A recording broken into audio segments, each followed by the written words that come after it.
The sky above Istanbul is pale with dawn light. The air carries the first call to prayer. The city is still half asleep. But inside the walls of Topkapi Palace, something stirs. Not music, not laughter, but a sound that cuts through the golden corridors. A scream that does not belong to war, but to a girl servants lower their eyes, they do not run. They have learned that some sounds are dangerous to acknowledge.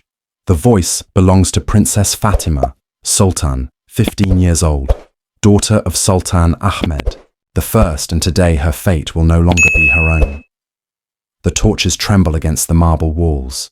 An old handmaiden waits outside her chamber, holding a silver bowl of rose water. Her hands are steady, but her eyes are full of dread. Inside the muffled, cries continue rising and breaking like waves. The silence of the palace listens like a living thing. This is not the story of a crown or a victory. It is the story of those born behind gates of gold who were never meant to be free. The daughters of sultans were raised not for love, but for obedience. Their lives glittered on the surface, yet inside they were prisoners of silence. Within the imperial harem, life looked beautiful. Fountains whispered poetry. Musicians played beneath painted ceilings. The scent of sandalwood filled the halls, yet every glance, every breath was a rule. A smile could be ordered, a sigh could be punished. The harem was a kingdom within a kingdom, a world of 800 women.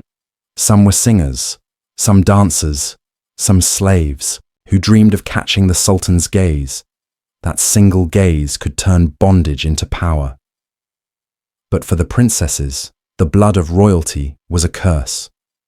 They were symbols of glory, but they belonged to the throne, not to themselves. Fatima grew up among gardens of jasmine and marble courtyards. She learned languages, calligraphy, astronomy, poetry. She debated scholars with a voice soft and certain. Her mind was bright, her heart fearless. Yet in the empire of obedience, knowledge could not protect her. When she turned 15, her name was written on parchment. A decree from the Sultan. Her destiny sealed. She was to marry Kara Mustafa Pasha, a commander hardened by war, a man 20 years older. For him, the marriage meant rise and influence. For her, it was the beginning of an unending night. Before the wedding, there began a ritual called Ta'alim and Mubarak. It was said to be sacred instruction, but in truth, it was a slow breaking of the spirit. She was taught to bow, to breathe, to exist without question. An old governess named Gulnar was placed beside her, guiding every gesture, forcing silence into her bones. Each morning she stood before mirrors, repeating the same movements, lowering her eyes, curving her neck, keeping her hands folded. Any mistake meant punishment, fasting, confinement, or worse, the mirror test. She would be left alone before her reflection and told, "Look, this is not you, this is duty." Days turned into mirrors of each other. Her eyes lost their light. Her tongue learned to obey. Her prayers were rewritten. She no longer spoke to God. She spoke to obedience. At night, rose petals floated in scented basins. Music drifted from distant halls. But inside her chamber, the air was heavy with surrender. She was told every breath is devotion, every silence is virtue, every question is sin. In the mirrors, she began to lose herself. The reflection looked alive yet hollow, like a living statue carved from fear. One morning, she was taken to the bath chamber. The attendants poured water of roses and oils of poppy over her. They said it was purification. But as the water touched her skin, she felt as if her own self was being washed away. The water was not cleansing her. It was claiming her a week before the wedding. She was moved to the bridal pavilion, a separate building of pale stone and still air. A place where even sunlight entered by permission. Every moment was measured. Every movement watched. Her meals were of honey pomegranates, almond and goat milk mixed with potions whispered, to calm the heart. Some called them blessings. Others called them chains. She felt her mind drifting as if sleep had entered her soul. She became quiet like wax melting under unseen heat. When she stood before the mirrors, she wondered, is this what they call love? Or is it a lesson in dying slowly? The day of the wedding arrived, and the city of Istanbul turned into a storm of drums and gold. The streets filled with music. The palace walls glowed under 1,000 lamps. Every note, every scent, every face praised the power of the empire. Yet inside the bride's heart there was only silence. In the courtyards, dancers twirled to the rhythm of oud and tambour. The air shimmered with incense and rosewater. The Sultan smiled from his throne, proud of the spectacle that declared his daughter a symbol of alliance, not of choice. When evening fell, Fatima was dressed in layers of white silk embroidered with gold. The gown shimmered under torchlight, its pearls heavy enough to slow her breath. Her old governess whispered a final blessing, telling her that from this night onward she belonged not to herself, but to the empire. Outside the pavilion stood Kara Mustafa Pasha, the man who would call himself her husband. His armor shone his gaze, was cold. He had fought battles for the Sultan, but tonight he would conquer something far more fragile. The chamber of consummation waited behind carved doors. The walls bore tapestries of victories and wars, as if to remind both bride and groom that this union was not of hearts, but of politics. She entered the room and sat in silence. The air was thick with the scent of sandalwood and opium. The door closed behind her, and the sounds of music from the distant halls faded until only the faint crackle of flame remained. No one knows what passed in that night. Some say she fainted before he spoke. Others say she sat still as stone, while her soul retreated deep within itself. The palace chroniclers wrote nothing. They knew that silence was safer than truth. When morning came, the door opened, and the attendants found her sitting by the window. The sunlight fell across her face, but her eyes were empty. She neither spoke nor cried. She simply stared at nothing. The physicians came with their scrolls and remedies. They called it a fever of the mind. But the servants whispered another word: fear. The kind of fear that does not scream anymore because it has learned that no one listens. Days turned into weeks. Her voice was gone. Her laughter forgotten. Her presence became a shadow in the palace. She would walk through the gardens without seeing the flowers. She would sit beside fountains and hear no sound but her own pulse. Sometimes at night a faint whisper could be heard from her chamber, a sound like someone speaking to herself, or perhaps to a memory. She had begun to live inside her silence. Kara Mustafa Pasha left for campaigns and returned less often. Some said he took to opium and wine, unable to face the ghost he had married. The empire went on with its ceremonies and parades, but within the palace walls, a strange quiet grew heavier. Every year, Fatima's health weakened. Her body trembled without cause. Her eyes filled with tears that never fell. The physicians noted her illness on parchment, but they did not name its cause. They could not write what everyone knew, that she had been broken, not by sickness, but by obedience. Years passed, and her story became a whisper, spoken only by old servants who remembered the scream of that first dawn. They said every spring, when the air filled with roses, she would fall ill, as if her body remembered what her soul had tried to forget. On the 15th day of March, the same date she was married, she did not rise from her bed. The palace recorded her death as brain fever. The eunuchs who washed her body said she looked peaceful, as if finally asleep after years of waking nightmares. They buried her within the palace garden under white marble with no name upon the stone. Only 3 words carved by an anonymous hand. She who could not speak. Even after her death, the scent of roses was said to linger in the corridors at night, and sometimes the guards would hear a soft voice calling through the dark. I am Fatima Sultan. I'm still waiting for a world where daughters are born for freedom, not for fear. The air inside the palace no longer carried perfume. It carried a heavy stillness that pressed against every breath. Time itself seemed to slow.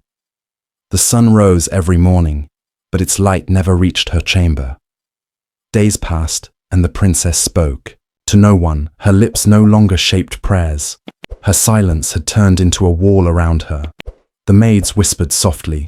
They said the princess no longer listened to anyone. She sat before the mirror and stared as if searching for someone inside her own reflection, a shadow, a face, a self that had vanished somewhere beyond the glass. Kara Mustafa Pasha spent his nights far from her. He rode to the frontiers. He fought battles. He smoked the thick fumes of opium. He laughed in company, but the laughter was hollow. Some said he too had begun to see her eyes in his sleep and could not bear it. He was a soldier of victories, yet he carried a defeat. No army could erase. In the corridors, whispers began to spread. Some said a spirit had touched the princess. Others said she had gone mad. But those who knew the truth stayed silent, because in this palace, truth was forbidden, and the price of truth was always silence. The doorway of her chamber burned with lamps every night, yet inside only faint breathing could be heard. Sometimes a voice would rise, then fade as if she were praying, but the words were not for God. They were her own name spoken like a memory. Fatima, Fatima, and then the silence returned, heavier than before. On the walls of her room hung paintings of women from past ages, some smiling, some bowing in obedience. Perhaps those faces began to haunt her. For one night, a servant claimed she saw the princess, speaking to them, asking them questions, waiting for answers that never came. The painted women kept their quiet, as if even art feared to speak. The physicians came with scrolls and herbs. They took her pulse. They searched her eyes for light. They gave her potions and verses, but nothing changed, because wounds of the soul cannot be healed by medicine. They left saying she would recover yet. They knew recovery was not written for her among the women of the harem. Her story became a warning when a new girl arrived. The old servants would whisper, "Do not scream when the door closes, for screams here die inside the walls." As time moved like dust, across marble, slow and invisible, her footsteps grew lighter, her presence thinner. She would sit in the garden where fountains sang, but she did not hear them. Even the birds fell silent around her, as if the earth itself held its breath. A few months later, a guard wrote that the princess no longer spoke to herself, nor looked in mirrors. The mirror had been removed because each time she gazed into it, tears did not fall. Blood did Kara Mustafa sent a message to the Sultan, saying the princess was ill and he prayed for her healing. But everyone in the court knew that her illness was not of the body. It was of the conscience, and there is no cure for the death of conscience. Sometimes at night, the faint sound of small bells was heard from her room, as if someone walked in the dark. Yet each morning the door remained closed and the chamber empty. Some said she walked in her sleep. Some said she wandered in another world. One without chains. One without silence. One where she could finally breathe one night. The wind rose above the palace, and the flames of the lamps went out together. The guards said that was the last night anyone heard her voice when dawn came. Her room was still, and only the fragrance of rose and sandalwood remained, drifting through the corridors, as if she whispered, "I am still here. I am not gone. I am only quiet." Morning arrived with a strange stillness across the palace. The servants moved slowly as if afraid to make a sound. The chamber of the princess was locked. The scent of roses floated through the air, heavier than usual. A eunuch knocked. There was no answer. When the door opened, they found her lying upon the white sheets, her hands folded upon her chest, her face calm like marble, her eyes half closed as if she had been watching something far beyond the world. The physicians gathered. They whispered among themselves. They wrote on parchment that the princess had died of brain fever, yet none dared to speak the truth that she had died of. Silence that her heart had grown tired of beating in obedience.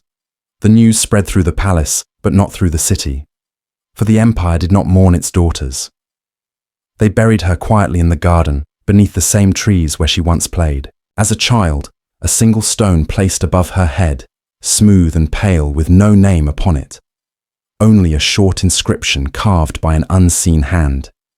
She who could not speak after her death. The harem changed little. The music returned. The laughter returned. The same rituals continued. But when the night fell and the wind crossed the courtyards, the scent of rose and sandalwood rose again, and the maids would say the princess walks the halls. Her feet bare her gown, whispering against the marble. She comes to ask why beauty must always bleed for power. Kara Mustafa returned from his wars and stood beside her grave. He did not weep, he did not pray. He simply stared for a long time until the sun slipped behind the walls. He left a ring on the stone. The same ring that had once sealed their marriage, and then he walked away without looking back. The soldiers said he never spoke her name again. Yet those who served him claimed that some nights he would wake from sleep, calling her voice as if she still lived somewhere behind his eyelids. Years passed, the empire grew and faded. Rulers changed, thrones shifted, but the story of the silent bride did not vanish. It lived in whispers among the women of the harem. They would sew patterns of secret meaning into their embroidery, small shapes of stars and locked doors, a language only they could read, so that when one of them was sent to marriage, she would know she was not alone. Sometimes a servant would find a scrap of cloth hidden inside, a pillow marked with tiny letters stitched in gold thread. The letters formed a name, Fatima, and beneath it a line that said, "Freedom is not a gift. It is remembered through pain." Historians wrote nothing. They preferred to describe battles and crowns and treaties, yet behind every victory stood a woman unseen, behind every law, a broken prayer behind every throne, a shadow. The palace of Topkapi still stands, its walls clean, its fountains. Bright tourists walk through the gardens. They admire the beauty of the marble. They take pictures beneath the domes.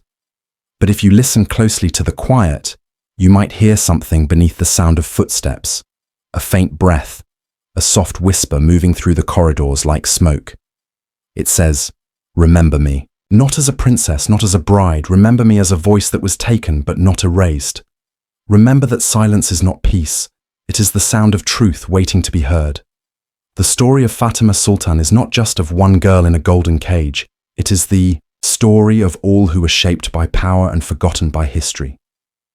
It is a mirror that still reflects the face of every age, that confuses control with love and obedience with faith. When power calls itself divine, the human soul becomes its sacrifice. And yet even then, truth does not die. It hides in the quiet corners of memory. It waits in the scent of roses, in the echo of an empty room, in the breath of the wind that touches a nameless grave. So when you hear silence, do not turn away. Listen closely, because silence remembers what power tries to forget.